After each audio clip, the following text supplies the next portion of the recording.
இஃப்தாருக்கு chicken potato cheese பால் எப்படி செய்கிறதுன்னு பார்ப்போம். இப்போ குக்கரில் 4-5 உருளைக்கிழங்க அவிச்சுக்கிறேன்னு. இன்னும் ஒரு பாத்திரத்தில் கொஞ்சமாக தண்ணி ஊற்றி சிக்கனை போட்டு இஞ்சி பூண்டு பேஸ்ட்டு உப்பு போட்டு வேக வச்சுக்கிறேன்னு. இப்போ சிக்கன் வெந்துருச்சு, உருளைக்கிழங்கு வெந்துருச்சு. உருளைக்கிழங்குக்கு தோல் எடுத்து மசிச்சுக்கிறேன்னு.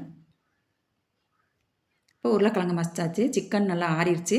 சிக்கனை சிறுசாக எடுத்துக்கிறேன்னு. இப்போ சிக்கனை எடுத்தாச்சு. சிக்கனை உருளைக்கிழங்குல போட்டு 2 பெரிய வெங்காயத்தை பொடிசாக நறுக்கி போட்டுக்கிறேன்னு. 2-3 பச்சை மிளகாயும் பொடிசாக நறுக்கி போட்டுக்கிறேன்னு. ஸ்வீட் கார்னை நான் கொரகொரப்பாக அரைச்சி போட்டுக்கிறேன். மல்லிக்கீரை கொஞ்சம் போட்டுக்கிறேன்னு.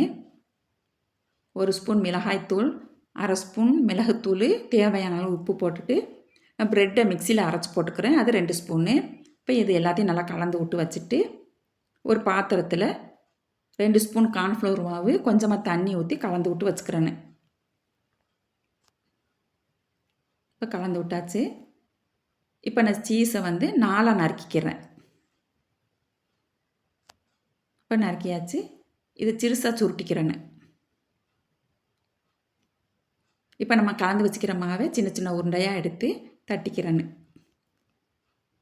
இப்போ தட்டியாச்சு. அந்த சீஸை வச்சு நல்லா மூடிறேன்னு. சீஸ் தெரியாமல் நல்லா உருண்டையாக உருட்டிறேன்னு. இப்போ எல்லாத்தையும் உருட்டியாச்சு. இப்போ கார்ன்ஃப்ளவர் மாவில் விட்டு கலந்து விட்டு அந்த பிரெட் தூள்லையும் போட்டு கலந்து விட்டு எண்ணெயில் பொரிச்சு எடுக்க வேண்டியதான். இப்போ பொரிச்சு எடுத்தாச்சு. Chicken potato cheese ball ready. சூப்பராக இருக்கும், செய்து பாருங்க.